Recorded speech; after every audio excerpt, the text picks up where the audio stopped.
Hey guys, welcome back. It's me, Crusty Old Crow. Welcome to the Crow's Custom Corner. This is where I'm going to show you guys everything I'm working on in a hopefully brief enough video. Give you the start point on a lot of this stuff, and then after that, it'll just be the occasional update as it starts to all take form.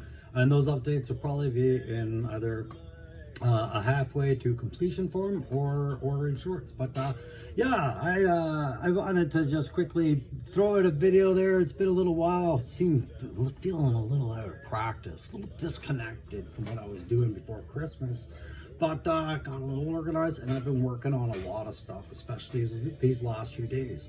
Welcome new subscribers, anybody joining us.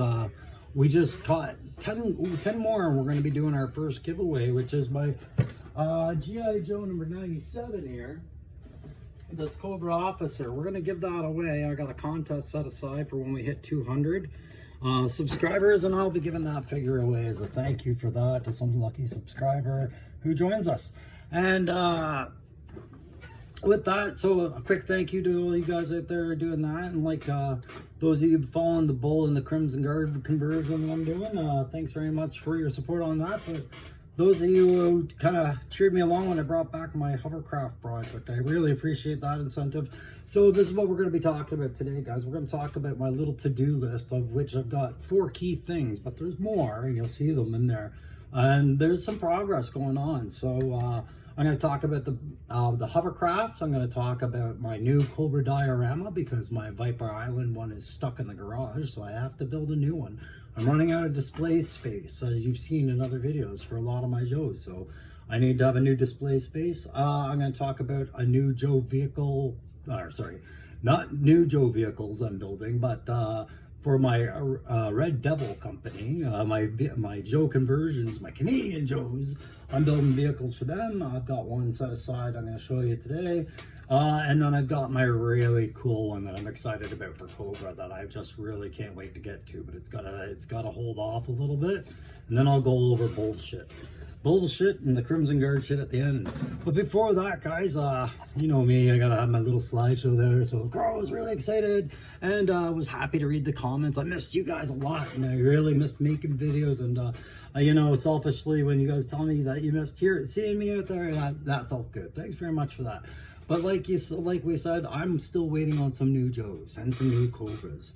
And I thought of a little poetic response to it all, like how tomorrow I'm going to Walmart, and I'm going after my Wolfspire, because that's my online Walmart experience decider. I have not had any good communication with them. It's been hit and miss, and less than more than then.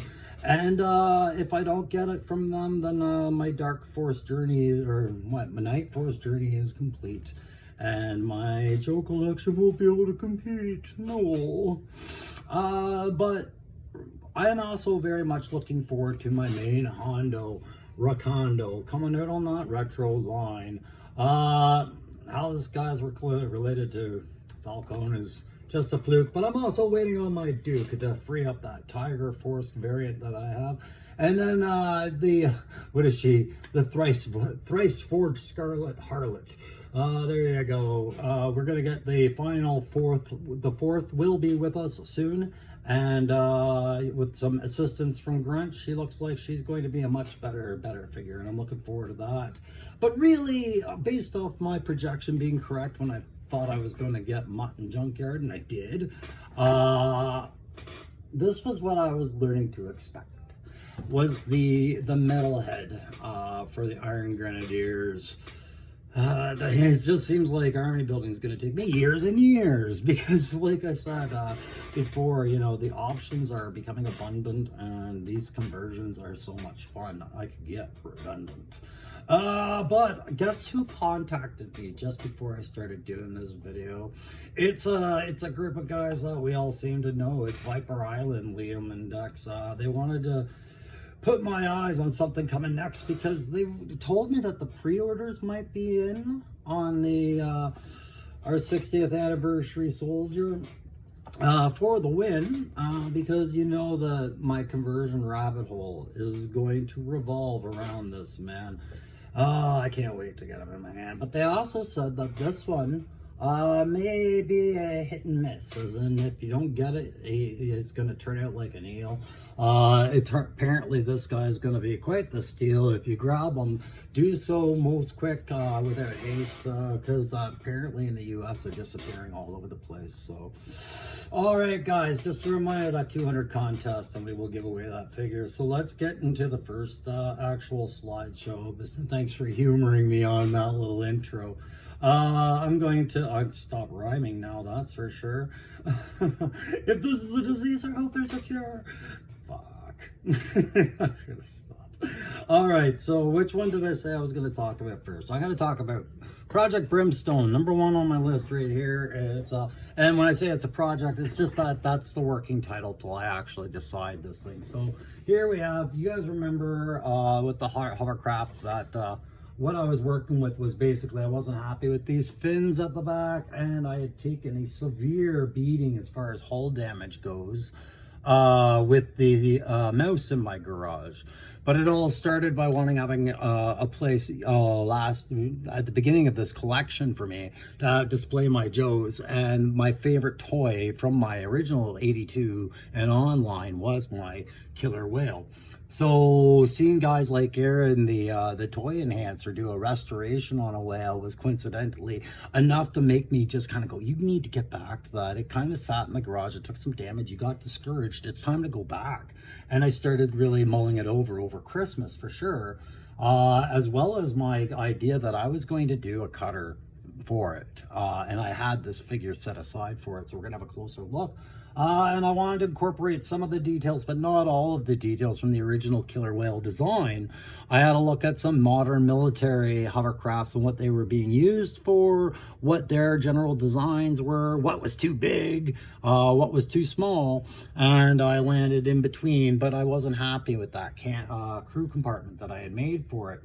So basically what I had done is we'll just go in and I'll show you where we're at with this one, and then we'll move to the next project. So over here you can see that our guys are waiting while Shipwreck inspects the damage to the skirt now patched that the mouse in the garage had done, and we finished some bottom lining skirting. Now that's not what the skirt's final look is going to be like. I'm going to build this up, but that's the base of it. By building it up, I will, after you guys take 2 shots and Shipwreck joins you, clearly, because he's probably been joining you on the shots for a while. This armor plating that I've made is basically just out of little boxes like these tool boxes and accessory boxes, craft boxes. I take this plating and I prime it down. I'm just out of spray primer right now, so I'm picking that up tomorrow when I go out and I mail Aaron the toy enhancer what he is rightly owed. I am also going to go pick up some spray primer, finish those, but these plates are going to get some add-on features, and there's going to be some plating drummed down over the side to protect that armor skirting from any more damage. That's something that's there, but you can see I cut out my where my walls. There's some more cutting to be done as far as getting those windows in set, and I've mapped out where I want to have kit, overlap, things like that. Yeah, it'll fit in once I get it all locked down. This pipe is not going to be in the way it appears. All that stuff is going to get done. And then you can see I did the same to the other wall. I also marked the interior and the exterior of that. Oh, Stalker's weapon. We'll just put that up here for now because that'll remind me to demonstrate something else. But yeah, I map out where these doors and hatches and windows are all going to be, and then I'll cut them up with my Dremel. My Dremel stuff is just charging right now, as you know, the next few days is going to be a noisy basement down here. But you can see I've mapped out also where you see the white boxes and where you see the figures is essentially where I've got to have some crew seating. And then the bike area, you see the 2 boxes there. I'm going to have some fold down seating where the bike and the ramp are going to be. And I'm still trying to work out how the med bay is going to work and the up ramp is going to work. The crew access ramp, where a breaker is essentially sitting is where that ramp will close, and then it'll all be closed off over here. There'll be a removable roof with the magnets that I have set aside for it, to not the whole roof, but a section of the roof, so that to allow between the door and the hatch and everything, to allow figures to seat. So it's got to be at least big enough for, I'd say, 4 to 5 inches of open space. So that's gonna have to be magnetized and removable. And I do have a draft on that. I just haven't cut the pieces yet. I got to pick up some more wood as well. Because like we said, 3D printers are great, but only if you plug them in. And I have 2 of them, never been plugged in because I haven't learned that software yet. Oh, old crow. All I work with, guys, are these numerous sketches and designs that I've been working with for quite a while now on how I wanted to approach everything, right? And that's all I'm ever working with, for the most part. Usually is I sit down with a sketchbook, I work out a problem, and I try to do it in a way that I think is approachable for me. And how I approach things is not how everybody else approaches things. And I like to say I'm kind of ad hoc at it, right? So yeah, with you can see that this has now been hard glued in. This is still removable. I'm gonna work on whether I want to have this be a cargo area for this, or if I want that to be possibly something else, like a weapons or sensors or whatever. But we'll remove that, and then like we said, I'll get you in there. But there's our future cutter. Once I get all the stuff trimmed off and new stuff added, I got him with Grunt's helmet right now, just to remind me that whether or not I want a hat, if it's not going to be actually a Joe variant of cutter, he could end up being one of my Red Devil Company guys, and therefore I might want him to look a little differently, and the bump helmet might be a way to achieve some of that. Anyways, into the crew compartment. Here's the steering compartment. You get another good look into there. So that's all hard set now, so I've got to put in little steps and then close her all up, and then close that stuff up. And I mentioned the brass sheeting and everything for that.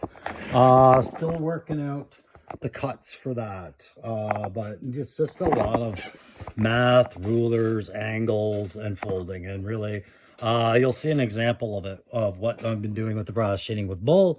But essentially, that's where we are with the Hovercraft. And then the spare parts for it. So there's the back wall. I've decided I'm going to get rid of the opening ports for this back wall, because they're just going to be too complicated to cut in.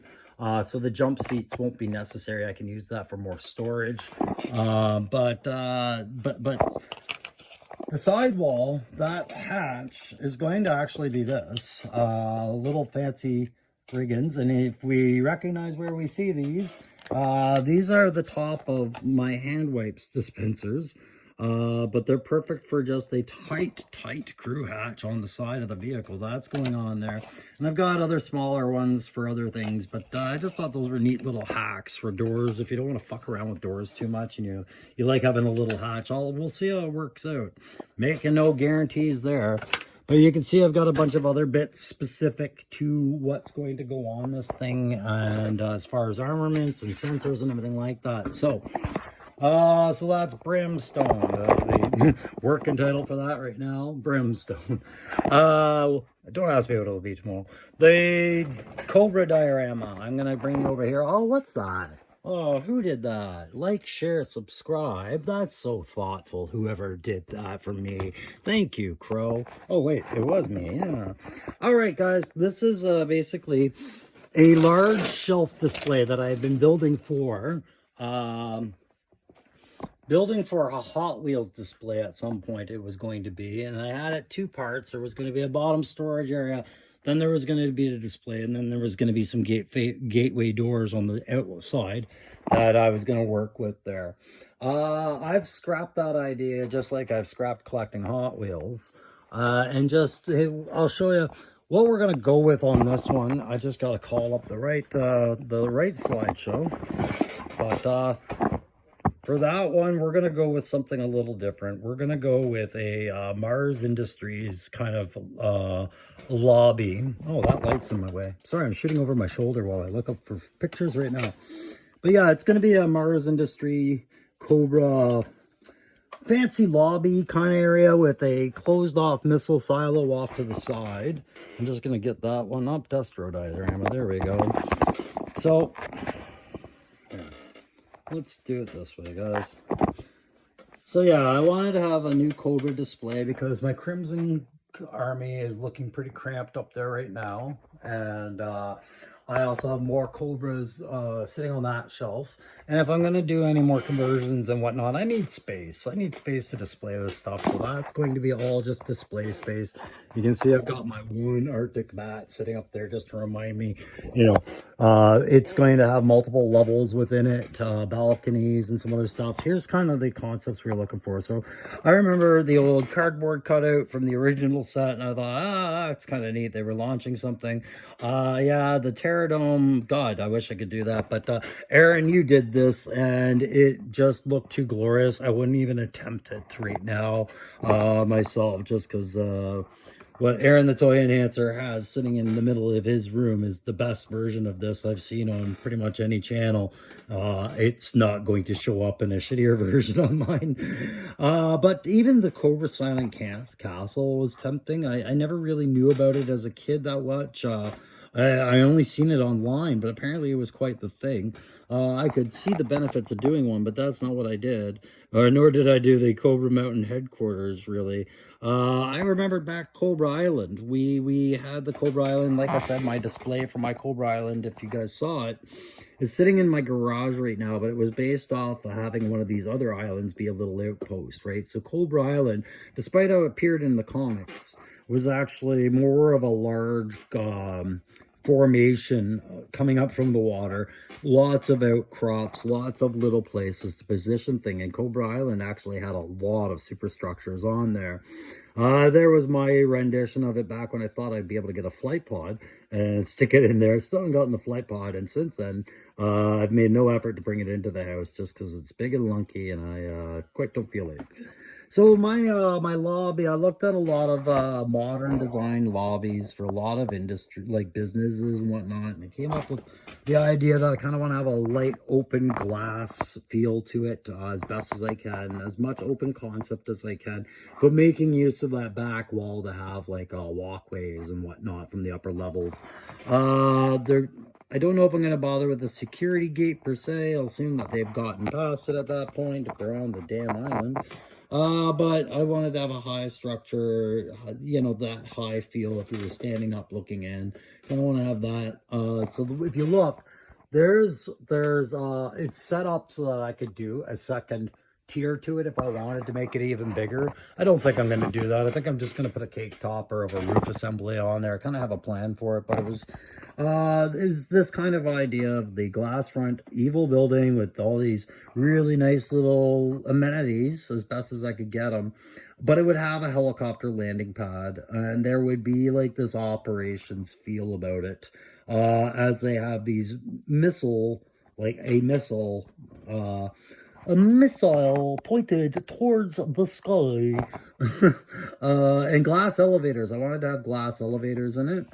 So I picture the glass elevator being on the left side. That's kind of what that little red cylinder's denoting. And no, these boxes probably aren't staying. They're leftovers. I'll probably screw them out and put proper flooring and everything.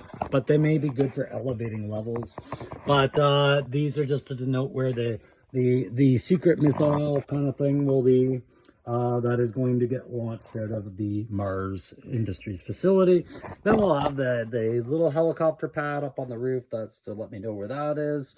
And then down here, at the bottom, I just was going to show you, instead of making that extra storage space, I thought it'd be cool to do like an underground parking garage effect where you see the egg curtains over there. That is going to be a busted cement wall where the Joes are bursting in, and what they'll find inside isn't that big honking motorcycle. That's a later project. I'm going to probably try and convert that into a dreadnought battle bike of some sort. It's way too big to be a standard motorcycle, but it is got a lot of conversion potential. But no, what they'll find is my Widowmaker project, which I'm going to show you later, stashed behind a door. And then over here, I plan on just putting in a general balcony, something that Cobra Commander or Prophet Destro or the Crimson Strike could be standing on, you know, talking to the troops below.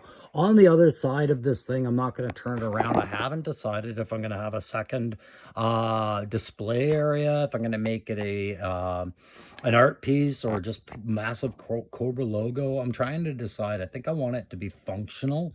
Maybe it'll be where I put my box art now that they don't do any more of the black and white inner packaging with the figures. So that's going to take us up to the helicopter pad, where I want to talk to you about one of the conversions you're going to see jump in line, because I've already basically got it started. So I'm going to talk to you about, its working title is Tempest and Night Owl, and I'm just going to get them up. Cancel. We'll go here, and where is Tempest and Night Owl? Right there. So for that, you know, I do this big Cobra diorama, and yeah, this hovercraft will be functional as a joke, but it's just going to be painted up the way I want it for a Red Devil company, because if HasLab ever did any of these vehicles, I'd want that. Or if Hasbro makes it, I'd want that. So whatever these are based on are just whatever. They'll be for my private, you know, Canadian Joe thing. But as with that, we'll follow the Tempest. The Tempest, I've got the helicopter here. It's I picked this up at Value Village on the same day as I picked up what I'll show you at the end there, the Widowmaker. But it was this, I think it was Rescue Heroes kind of helicopter. But when I sat down and had a really good look at it, I saw some blueprints coming out of it to extend that cab and have a figure sitting inside and perhaps a couple on the side. So I had these sketches set aside for it. Because one thing I loved in the military was working with other nations, especially going up in some of their birds. And one that I never got a chance to go up to, but I did see flying around when I was overseas, not in Afghanistan, but just I think it was in Kosovo. We saw one somewhere. Or maybe not, but I've always studied them in the AFV and whatnot, and they're wide use. But the Gazelle helicopter, to me, is one of the coolest, like, recce rapid assault helicopters you could have on the line. So I looked at that helicopter, and I started seeing that if I were to cut that cab in a certain point, I could extend it and push it outwards, fitting in one figure. I'm not going to bother with the side-by-side. It's going to be a one figure with two seat on the side, folding seats for just quick troop lift extraction.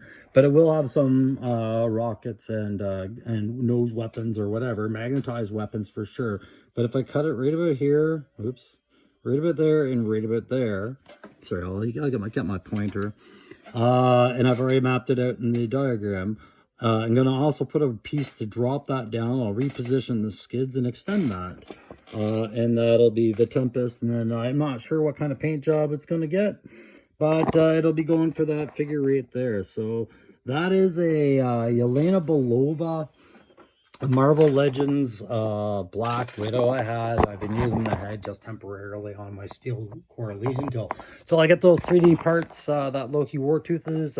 I think he sent it off this week, I hope. He said he was going to, so that'll be awesome. And till I get the 3D parts, you'll see some placeholders there. But weapon systems that I had on the go, like there's some missile pods I have set aside for it, or at least one missile pod I have, and I think I'm going to do a chain gun. Those will be magnetized and exchangeable, but because I want it to be a reconnaissance helicopter when I'm done, to excuse kind of just having a very low passenger rate and one single pilot, I think I'm going to have some sensor attachments, make it recce, like a longbow attachment. I am going to cut the blades off right about here, and probably do something about these counterweights to make them a bit more appealing, and then make them a bit better blades, hopefully. At least a bit longer when I extend it, and get them a bit more clearance on that tail.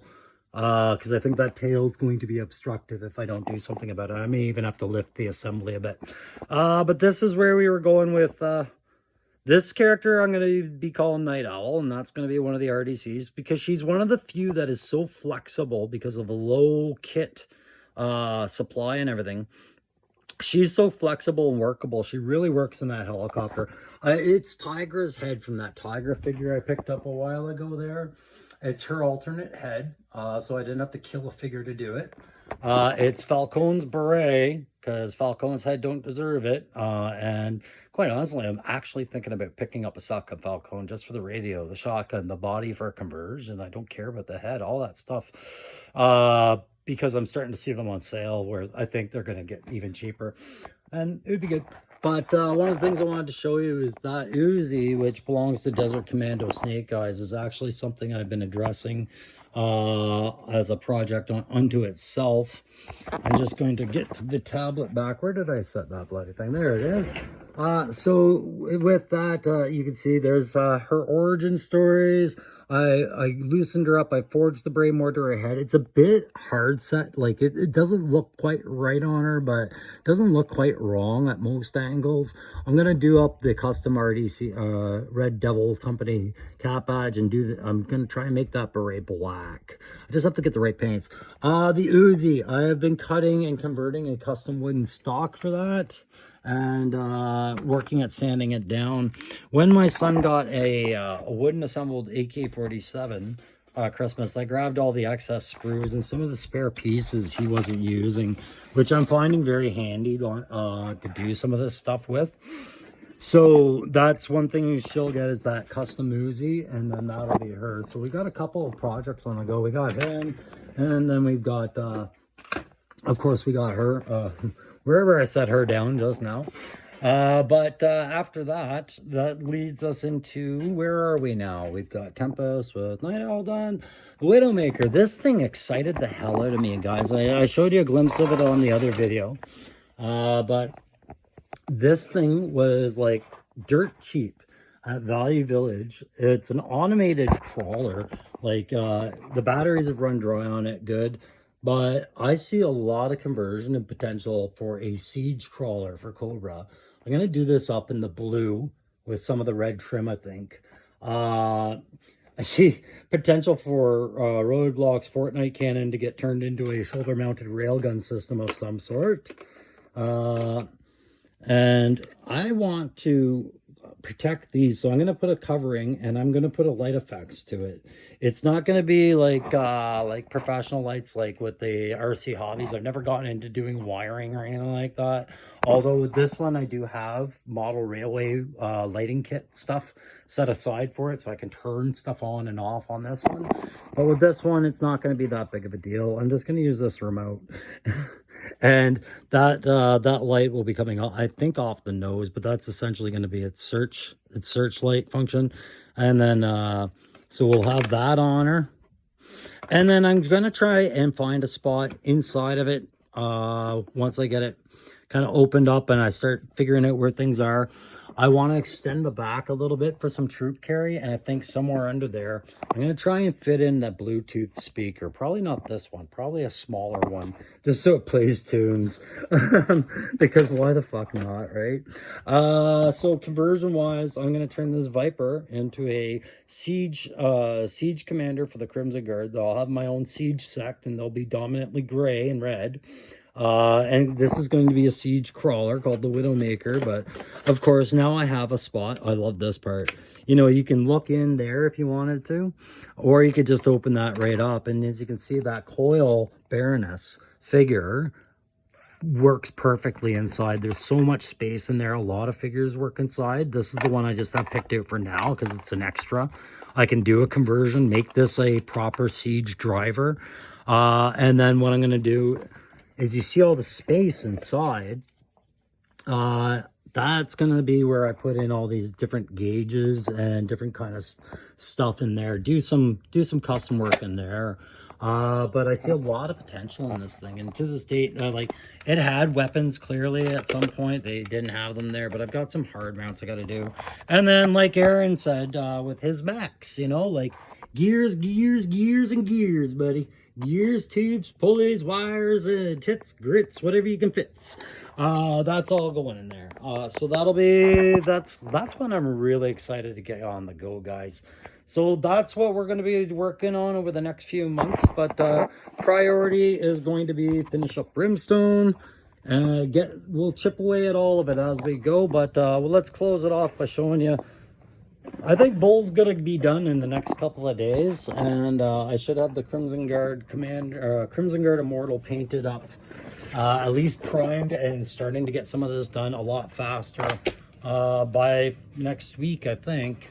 So if we go over here, Crimson Guard Immortal, he's all shaved down. I got rid of those grenades. I saved a lot of stuff off him, but that's about where we're gonna get him, and that little Ingredient Chaos stuff inside is gonna get covered up there. So we got his stuff there, got all his parts put aside, gonna be building the mask for that head soon. One thing I did keep, guys, is I kept the chains on the arm and that one spike out of all the spikes on there, just because he's an individual Crimson Guard Immortal, and I think that's gonna be his close combat kind of FU feature. So there's that, and then Bull. We got Bull really good to go now. More paint gonna go on that main body, but I finished up a lot of stuff for the kit, and the shield is now functional. It's a gaudy thing, but once I get it all painted up, it was fun to build. I wanted to play around with it, but it's heavy, it's big, and that'll go clunk on there however I want it. But it seats well enough just for that. But with that and the door breaching and all the extra armor he's getting, I'm not putting anything else on there except this back sling with the shotgun, because that'll work. And then once I'll get her all, I just have to finish up a couple last touch-ups on the paint, and then it's going to get protective coated, sit for 3 days, I'll slap it back together, and then that's done. Finally, Bull will be done. And we'll have a good jump on this other stuff. A lot of stuff set aside for conversions, a lot of stuff on the go, guys. But don't forget, if you like this video, you do that like, share, subscribe stuff. I already showed you. Somebody left that crazy sign out there for you. But I won't be doing a ton of videos on this, but tomorrow I am going out looking for my wolf spider to find out what's going on there. And maybe thanks again to Viper Island for trying to give me a heads up. I hope the situation in Ottawa is what you guys are hearing about on your end of things.